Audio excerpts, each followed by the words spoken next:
in particular investigation. All right, we're going to go to Las Vegas. The news conference with Sheriff Joseph Lombardo has just begun. Statement, and then we'll get into the Q&A. But prior to that, I have to acknowledge two individuals standing next to me. That's the District Attorney Steve Wolfson to my left, and he will talk about the charges that the suspect is being charged with currently, and then what's possibly going to be pending in the future. And to my right is Deputy Chief Jeff Buchanan from Clark County Fire Department. And the reason why I have him standing there is in particular because of their fantastic response that they had last night to the event as it unfolded. As you know, our success with public safety is reliance on our partners that we can rely on during critical incidents. And Clark County Fire was instrumental, along with a plethora of other individuals like AMR, Medic West, to take care of the victims the best they could and facilitate the transport. Additionally, other public safety individuals, particular NHP and their response, the members of LVMPD and their continued investigation now. Now, you have to be careful because some of my folks to my right over here have been working all night, and they're doing the best they can to facilitate the victims associated with this event and to track down the background of our suspect. And then before I get into the details, in particular to the Mayor, Carolyn Goodman, the County Chairman, Steve Sisolak, and our Governor, Brian Sandoval, all three of them I was in contact with last night, and they offered all the assistance they could to my department and the community in order for a successful arrest and eventual prosecution. So without further ado, just after 6:30 p.m., initial calls to 911 indicated a vehicle had driven onto the sidewalk and struck several pedestrians, and someone thought there might have been gunshots. I'm here to tell you right now there was no gunshots that we could determine. I believe it to be a result of the damage occurred by the vehicle. People may have perceived that it was gunshots.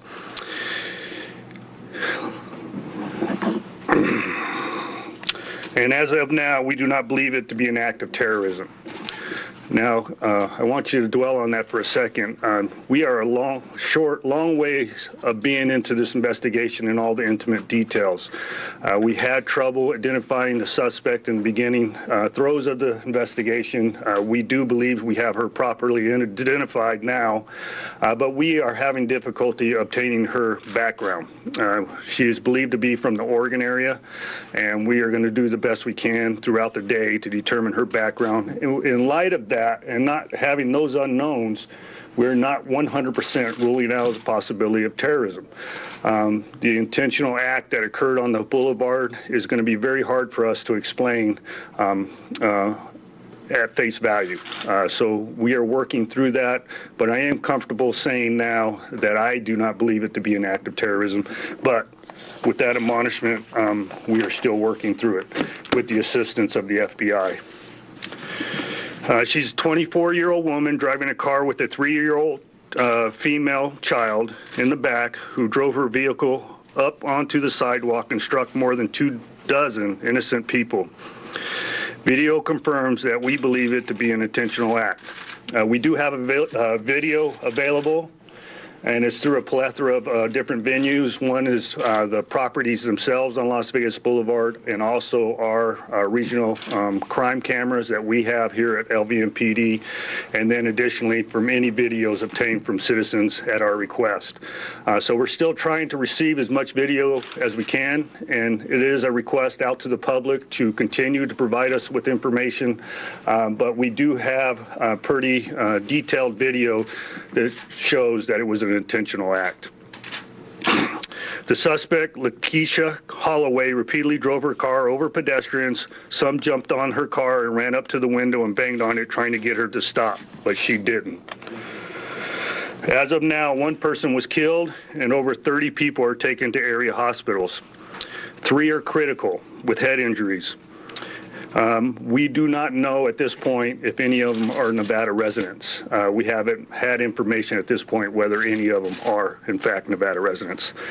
She left the scene and drove a few blocks to the Tuscany Casino, which is as you turn east off the boulevard, eastbound Flamingo, where she parked in a parking spot at that location, exited her vehicle, left her toddler within the vehicle, and contacted a valet parker and advised that she had ran over some individuals on Las Vegas Boulevard and requested the valet parker to call 911.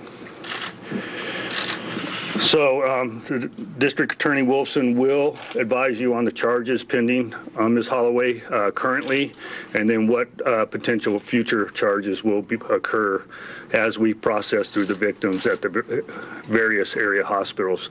The victims were transported to 4 separate hospitals, that being Sunrise, UMC, Spring Valley, and Desert Springs Hospital, with the majority of them being transported to our 2 separate trauma centers, which would be UMC and Sunrise.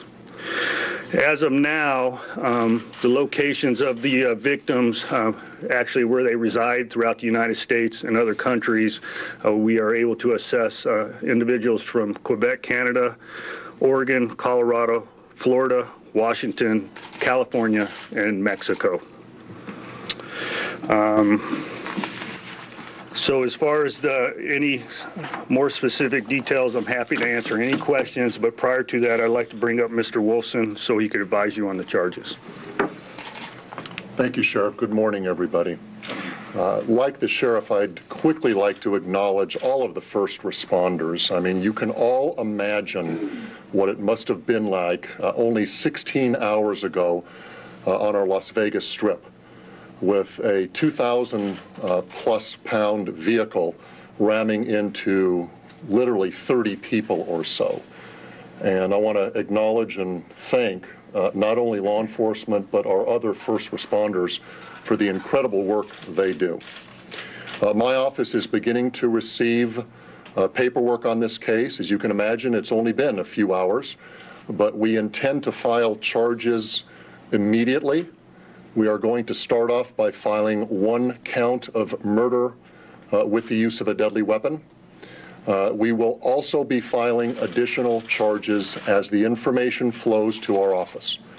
The other charges we're considering are a multitude of counts of attempted murder with use of a deadly weapon, child abuse and neglect, which pertains to the toddler which was in the back seat of this vehicle, as well as the felony count of leaving the scene of an accident, which I'm sure many of you realize as of October 1st is a non-probationable offense that this lady faces. Once again, charges initially are going to be filed, but as we receive more information, like the Sheriff said, this is an ongoing investigation with videotapes and witness statements and other physical evidence to review. I anticipate a great number of charges to be filed. This woman is in custody.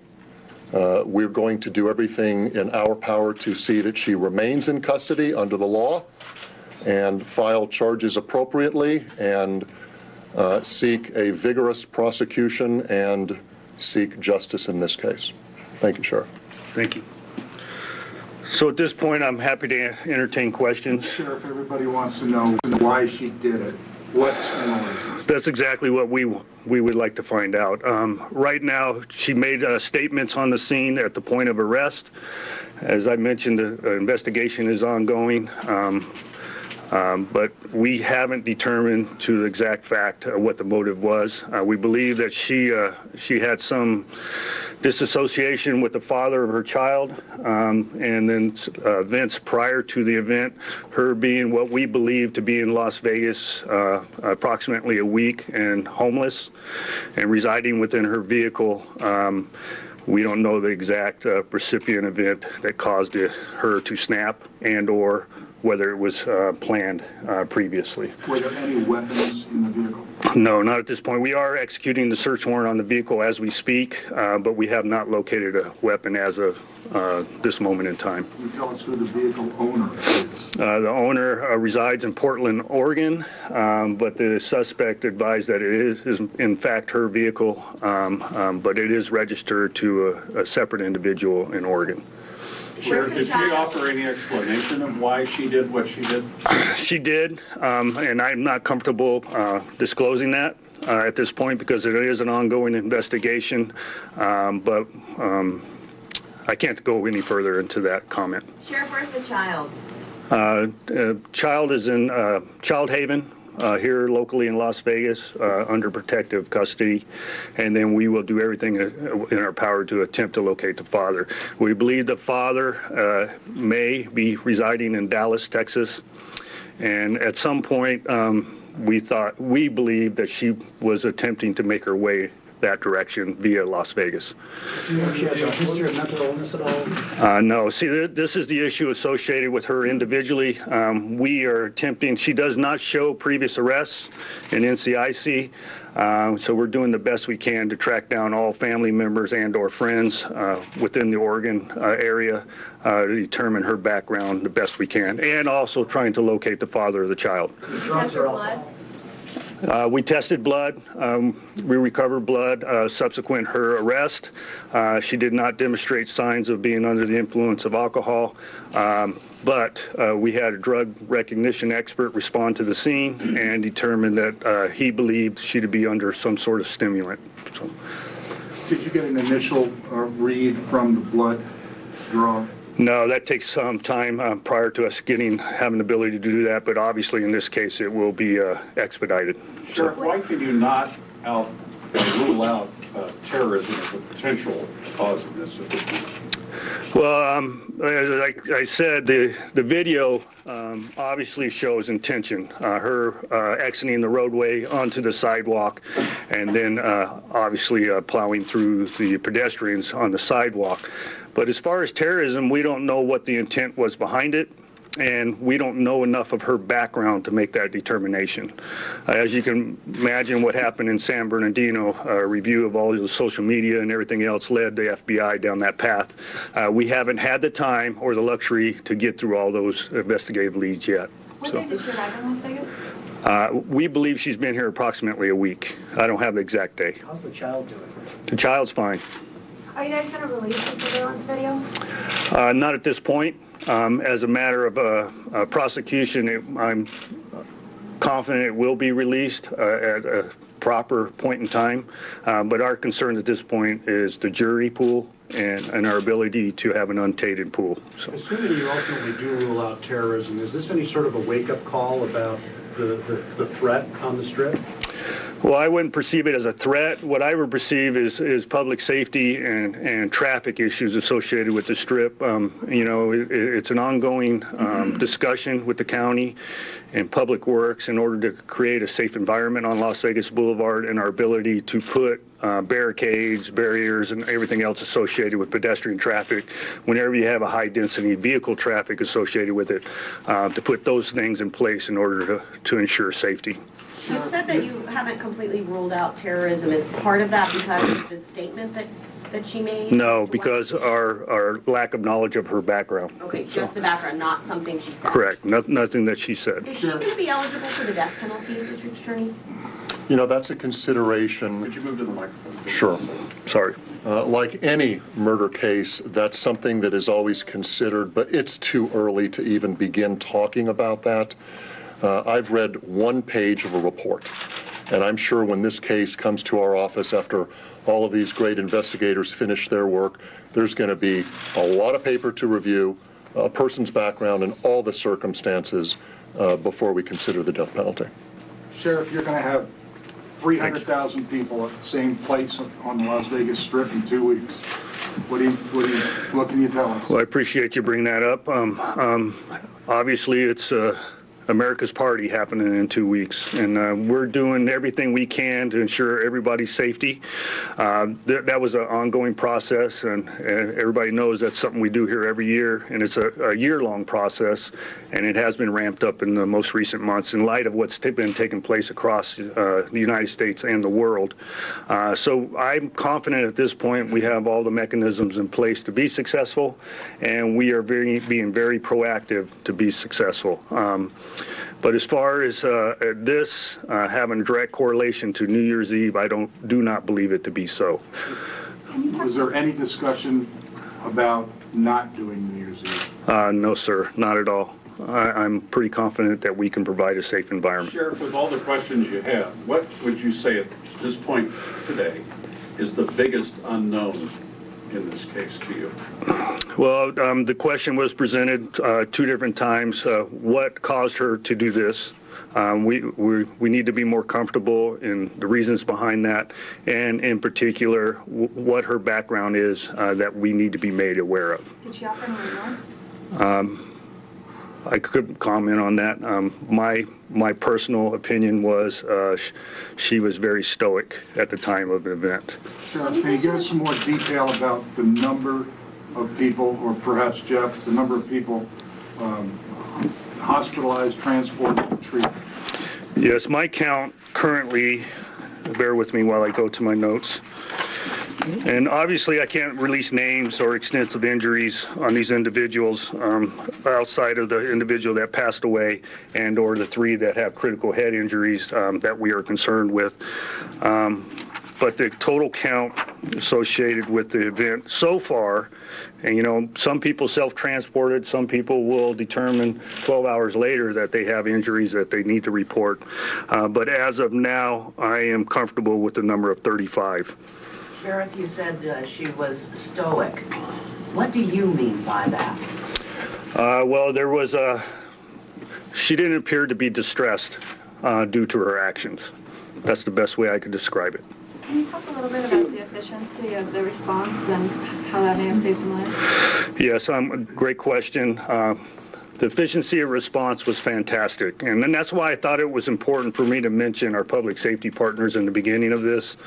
I believe we did a great job in responding to an incident that went across several city blocks, and the ability to get the victims transported in a timely manner, and the ability for us to respond, apprehend a suspect, and conduct an investigation. Sheriff, could you describe taking her into custody, what occurred, you said that a valet partner was asked to call. Yeah, so there was an eventual call into 911. Well, obviously, because of the recent event that had taken place just a few short blocks away, it was easy to correlate the 2 incidents, and we responded, and she was basically standing there in a position of non-threatening, and she was taken into custody without incident. Is she completely coherent? I mean, you talked about her. Well, the initial conversations with our investigators, she did appear coherent. Was it true that she was living at Planet Hollywood and kicked off their property? Well, we're trying to confirm that. I would not describe it as living at Planet Hollywood. I did describe to you earlier that she was living in her vehicle. She was utilizing different parking structures throughout the valley in order to reside, to spend the night. We are still tracking that down, but we do believe she was at Planet Hollywood earlier. So, With the child? with the child. How do you spell her name? First and last name. First name spelled Lakeisha. Middle initial of N. And like Nancy? Yes, ma'am. And last name Holloway. Holloway. And you said 24 years of age? Yes, sir. And you said Oregon, did you say town? Is it Portland or some other? Well, the vehicle comes from the Portland area. We are still tracking down her place of residence within Oregon. So, What do you know about her actions last night prior to the crashes? we don't. All we know is what I described here. Is that she was in Vegas for approximately a week. Now, these are all comments made by her. And I don't want to get into too much of those comments because of, we got prosecution things that we have to deal with. But we believe her to be here for approximately a week, residing in her vehicle and lack of money. So we don't know if she was soliciting alms associated with her stay here or she had some money associated with her stay, but we're doing the best we can to track that down. How did the public cooperate or not cooperate? Well, we didn't have any incidents with non-cooperation. The video is very telling. Many of the people in direct vicinity of the accident were attempting to get her into custody and trying to access the vehicle. by banging on the windows, opening the doors in order to take her into custody, citizen arrest type action. And then subsequently, we received numerous calls in support of direction of travel and suspect description.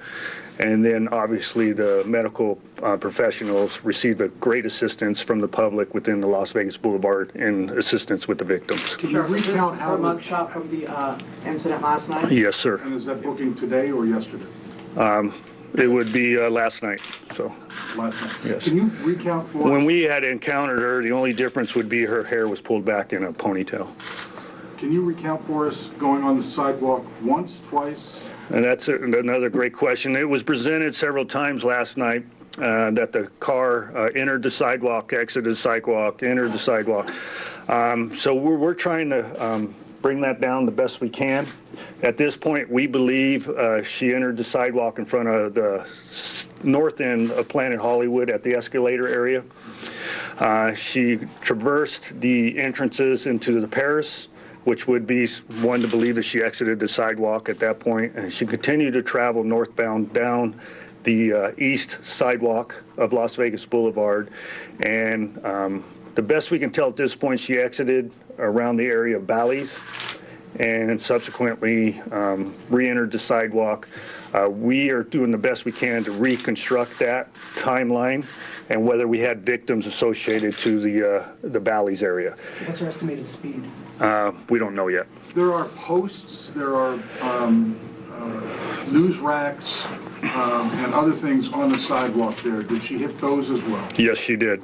And she had all four tires of the vehicle on the sidewalk? Yes, sir. Has Metro advocated for the sidewalk barriers in the past that you mentioned earlier? Well, no, that's been an ongoing conversation. You know, obviously we're based on hospitality in Las Vegas, and I appreciate that. But sometimes security measures don't dictate hospitality, and it's an ongoing conversation that we have with the county and ensure that we can put preventative measures in place to protect the safety of our pedestrians. And, you know, importantly, the county has been going through approximately 2+ years of public works changes on Las Vegas Boulevard, widening the sidewalk areas, moving news racks, and a lot of things that are a benefit to pedestrian movement. But that's an ongoing conversation, and we will continue to pursue the best we can. Do you know approximately how many people signed or gave witness statements to police? I don't have that number. Dan, do you have an approximate number? We interviewed over 30, but there was probably another at least 30 written statements too, so we're still going through all that. Yeah, and I'm sure we're still going to receive some more today, Joe. So calls still coming in today. Is it possible to say how many people were on that sidewalk, those sidewalks, at the time that this happened? Well, yeah, video reconstruction, we'll be able to tell that number, but my view of the sidewalk, in excess of 100. So, yeah. Mr. District Attorney, when will be the first court appearance, and where? Well, she's scheduled for what is called a 48-hour hearing tomorrow morning, but that is not a courtroom hearing. That is a paper review where a judge reviews to determine whether there's probable cause to continue to hold her, and then a 72-hour hearing perhaps on Wednesday. However, I will tell you that in coordination with the police department, my office is working quickly. So those dates may be moved up. She could be in court as early as tomorrow morning. We anticipate filing charges, if not today, tomorrow. So she'll be in court facing those charges either tomorrow or Wednesday morning. She's currently being held without bail? She is. Murder with use of a deadly weapon is a set in court type of setting, which means there's no bail until she appears in court. You anticipate taking this to a grand jury? You know, it's too early. We take some cases to the grand jury for certain reasons, and we take other cases to a preliminary hearing. That'll be decided in the next couple of weeks. Sheriff, in your experience as a police for some 30 years, does this remind you of any other cases you've ever experienced? Well, I mean, if you review the incidents that take place on Las Vegas Boulevard, you're fully aware of a previous incident where we had a similar circumstances out in front of Monamica B, which is at the Paris. An individual entered the sidewalk, pretty close proximity to the incident last night, and we did have individuals struck by a vehicle at that point. By the luck of God, we had an off-duty police officer dining in close proximity and was able to take that individual into custody. But as far as the number of individuals involved, I cannot recall anyone of this high level of victimization. All right. Ask the fire chief or deputy chief how many firefighters responded. Any detail you could give us on this one? Sure, we had over 70 personnel on scene. Excuse me, we had over 70 personnel respond on scene, and they established a unified command, which I'd be remiss if we didn't thank the law enforcement for that unified command that helped the incident go very much more smoothly. But there were over 70 personnel on scene, and we did use the resources from Las Vegas Fire and Rescue and from AMR, and everybody worked in partnership. Jeff, how many ambulances were brought to the scene for this? Well, a level 3 MCI requires a couple of strike teams. I'm not sure if all those resources did actually arrive on scene. There were upwards of 10 plus ambulances that arrived. And we heard of transports with more than one person per ambulance? That's correct. That is correct. Were there any injuries to first responders? No, there's no reported injuries at this time, first responders. Some media are reporting she said she was tired. Can you confirm that? I'm sorry? There's some reports that she... Who's she? Oh, the suspect? Okay. That she was tired? I can't get clarification on that comment. I just can imagine if somebody's stressed for an extended period of time that they may exhibit those traits, but I'm not sure if comments were made to that effect. Okay, before we conclude, I just want to again repeat my condolences to the families and the victims themselves. This is a tragic event, and hopefully it will never happen again in our community. But we will do the best to bring the victims satisfaction associated with this event. So everybody do the best you can to enjoy the holidays, and we look forward to New Year's Eve. Thank you. So there he is, the Sheriff Joseph Lombardo, the Clark County District Attorney Stephen Wolfson updating us on this individual now being charged murder with a deadly weapon. Lakeisha Holloway, 24 years old. She was driving this vehicle. Her 3-year-old toddler was in the car as well. That baby, that toddler is now in the custody of Child Services in Las Vegas. Stephanie Elam is on the scene for us. Stephanie, a pretty horrific moment, very, very scary, especially coming at this time. Give us a little sense of the reaction that's been going on there on the Strip in Las Vegas where you are. Well, a lot of people just shocked by this, Wolf, when you hear it. If you go into the stores, you hear people talking about it, the fact that this happened here on the Strip, and the fact that they do believe that this was a deliberate act. And one thing that keeps coming up is whether or not this was something that was terrorism related. And we heard that in the presser being addressed. They said they do not believe that this was terrorism or any type of terrorism, but at the same time, they say they couldn't rule it out 100%. And that's interesting here. And they're not saying that based on the statement that they gave, which they didn't share with us because they say they don't want to taint the jury pool, but they don't think it's about terrorism based on the fact, or they can't rule it out because of the fact that they know so little about her. They had trouble, they said, tracking down her identification and knowing who she is. So because of that reason alone, they're saying they can't rule it out 100%, but they don't think that this is a terrorism endeavor here on the Strip. Still, there's no clear reason why someone would do this so deliberately, going in and off the sidewalk several times at about 6:30 in the evening on a Sunday in Las Vegas, where you know the Strip is always busy, Wolf. One person confirmed dead, 35 people injured, according to the sheriff. 3 of those people with very critical injuries to the head, several of those injured little kids as well. All right, Stephanie, we'll get back to you. A horrific story happening in Las Vegas. We'll take a quick break. When we come back,